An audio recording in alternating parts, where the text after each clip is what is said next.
Hello my online family. आज फिर से मन हुआ दिल की बात करने का।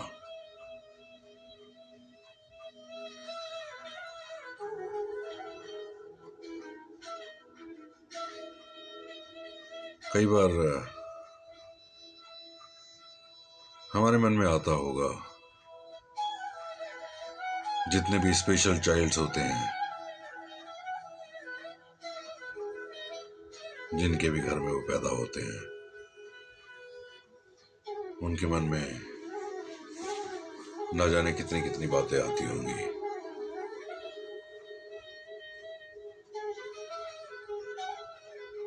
हमारे साथ ही ऐसा क्यों हुआ?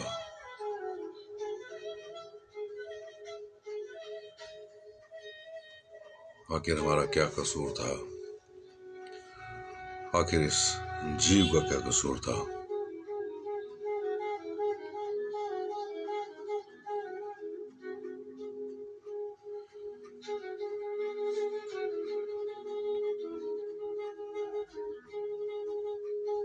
अभी परसों की बात है, एक मित्र है मेरे, मोमनन है, जावेद जी।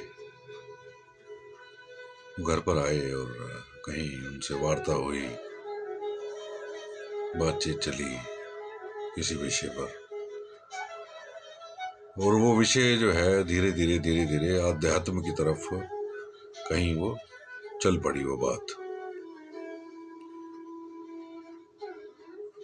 कई सारी बातें हुई, तो उन्होंने एक बात बताई कि कुरान में मेंशन है, कुरान में लिखा हुआ है कि 3 तरह के लोग जो हैं इस धरती पर हर समय मौजूद रहते हैं। जिस दिन वो 3 लोग जो है, 3 कैटेगरी के, धरती से उनका अस्तित्व समाप्त हो जाएगा, तो समझो प्रलय आ जाएगी। वो 3 लोग कौन हैं? एक तो उन्होंने बताया कि तो वो जिक्र कर रहे थे 3 तरह के लोग होते हैं। एक तो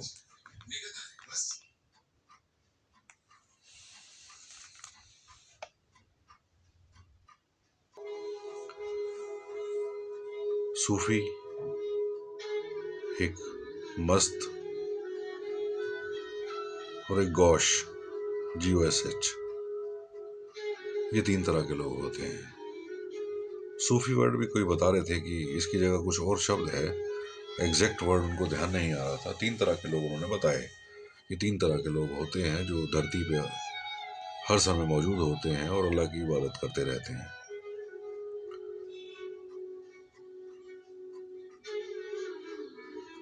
तो मैंने उनसे पूछा कि मस्त कौन होते हैं?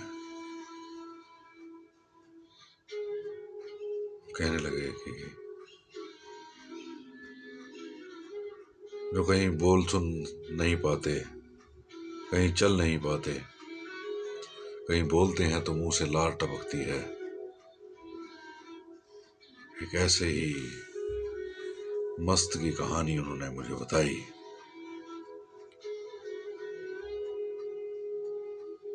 कि कोई मोमडन थे और उनका बेटा जो था ऐसे ही मेंटली डिसेबल था, स्पेशल चाइल्ड था।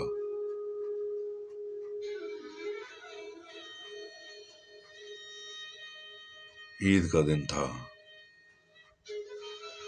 वो अपने बेटे के लिए कहीं नए कपड़े लेकर आए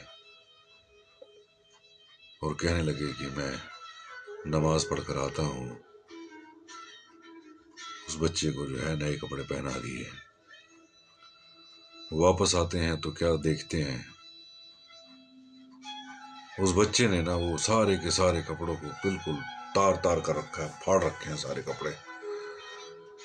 इंसान है, स्वाभाविक है गुस्सा आना। कहीं बेहद वो क्रोधित हो गए और बहुत ज्यादा गुस्से में आकर कहीं उसको चपेट भी लगा दी और कहने लगे कि आखिर तू है कौन जो मेरा जीना हराम कर रखा है? जब से पैदा हुआ है तेरी खिदमत में लगे हुए हैं। आखिर तू है कौन? बार बार बार बार जब ये झकझोर कर उसको पूछा ना, कहीं उसकी भी आंख से आंसू बह चले।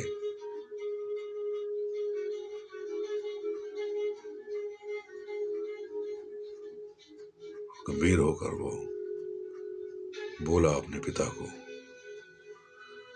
एक ऐसा बच्चा जो कभी बोल नहीं सकता, बचपन से जिसने आज तक कुछ बोला ही नहीं, बस वो थूक मुंह से बहती रहती थी, आज वो बोल पड़ा।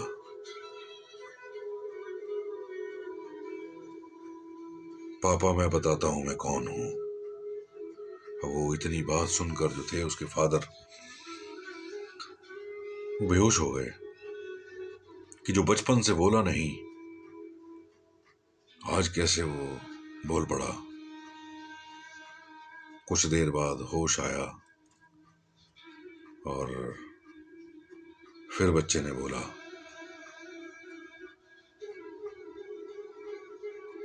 अब्बा हुजूर मैं बताता हूं मैं कौन हूं। कहीं उसके पैरों पर पैर रखे खड़ा हो गया, कहने लगा कि चलो मैं बताता हूं मैं कौन हूं।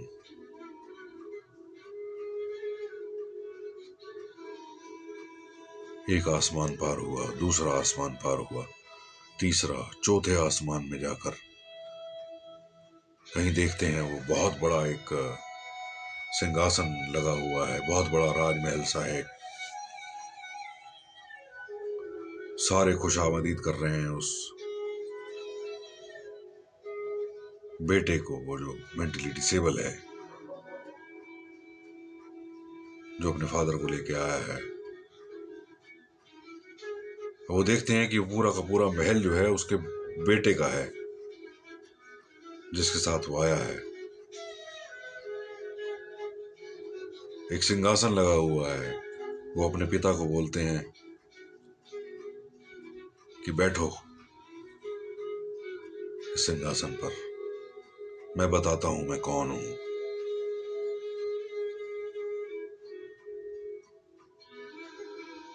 खैर वहीं रुक जाता है और अपने फादर को बोलता है कि 4 पर्चियां लेकर जाओ।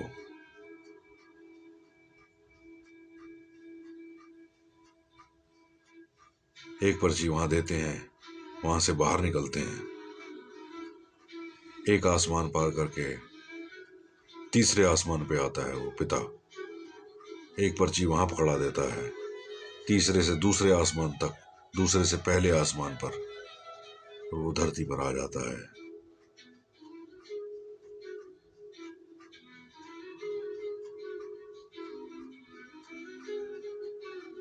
ना जाने इस कहानी में कितना सच है, पर कभी कभी हम जिसको साधारण समझ लेते हैं ना, ये तो पागल है, ये तो मेंटली डिसेबल है,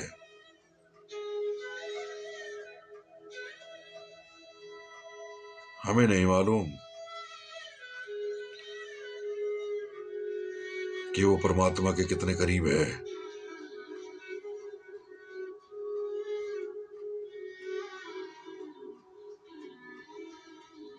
संडे की संगत पर समागम पे मैं गया तो वहां एक ऐसे स्पेशल कोई महात्मा कोई ऐसे बैठा हुआ था।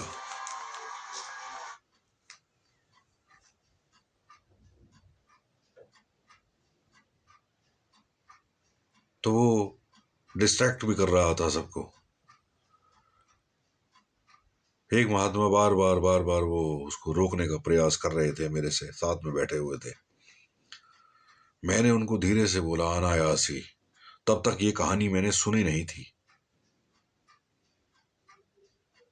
अनायास ही मन से निकल गया कि क्या मालूम कि ब्रह्मा विष्णु महेश तीनों के तीनों इस शरीर में आकर बैठकर सत्संग कर रहे हों, क्योंकि उसकी भक्ति देख कर ना, उस अवस्था में भी उसको सत्संग का ध्यान है, उस अवस्था में भी उसको सदगुरु का ध्यान है, उस अवस्था में भी वो संगत में सबसे आगे बैठा है। तो क्या मालूम कोई कितने बड़े साम्राज्यों का हो सकता है वो मालिक हो किसी दूसरी दुनिया में। तो हमारे भी अगर कोई घर में या कोई आस पड़ोस में कोई ऐसा कोई स्पेशल चाइल्ड हो या कोई इंसान हो, उसको बिल्कुल भी साधारण समझने का प्रयास ना करें हम। हो सकता है वो इस मालिक के लिए असाधारण हो सकता है उसकी जो भक्ति है वो न जाने कितने कितने कितने अनंत गुना हो इस मालिक से प्रेम।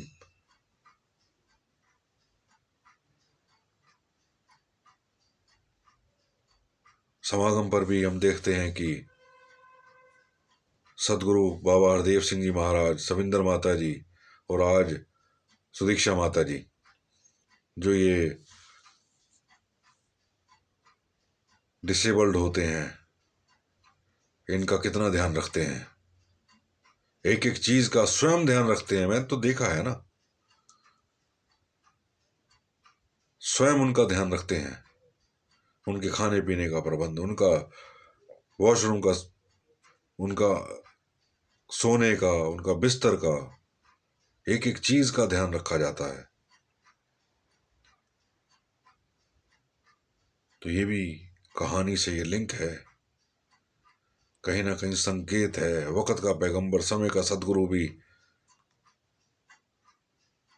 जिनको इतना प्रेम दे रहा है, इतना स्नेह दे रहा है, आखिर कुछ तो कारण है, कहीं समझने की जरूरत है, कहीं प्रश्न चिन्ह अपने मन में लगाने की जरूरत है, कहीं विचार करने की जरूरत है अपने मन में।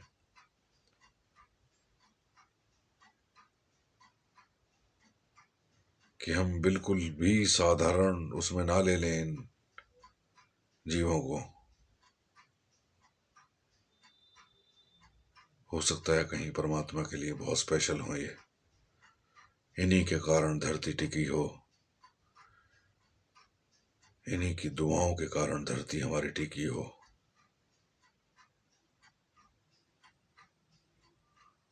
इन्हीं की दुआओं के कारण।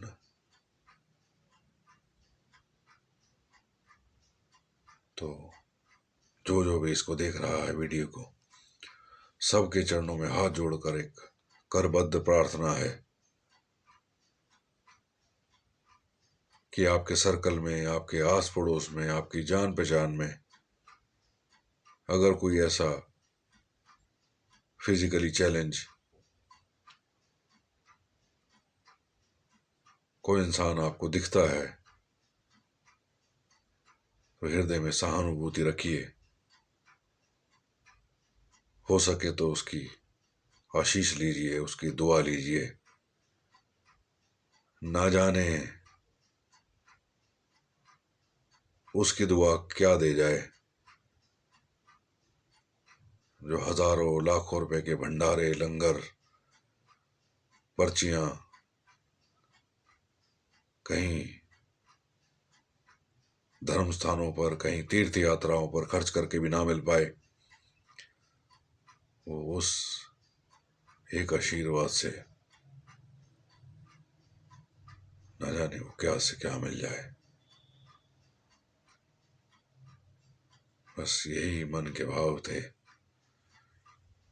यही दिल की बात थी।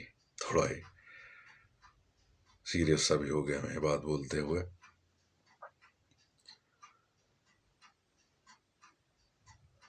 मैं अपनी वाणी को यहीं विराम देता हूं। आपके भीतर बैठे हुए परमपिता परमेश्वर को मैं नमन करता हूं, मेरा नमन स्वीकार करें। फिर मिलते हैं किसी और नई वीडियो के साथ। दिल की बात के साथ, इस खुदा के जिक्र में, निरंकार की इबादत में, किसी नए सफ़र में, किसी और मंजिल पर। तब तक के लिए मैं आपसे विदा लेता हूँ। Love you all, love you, thank you, thank you.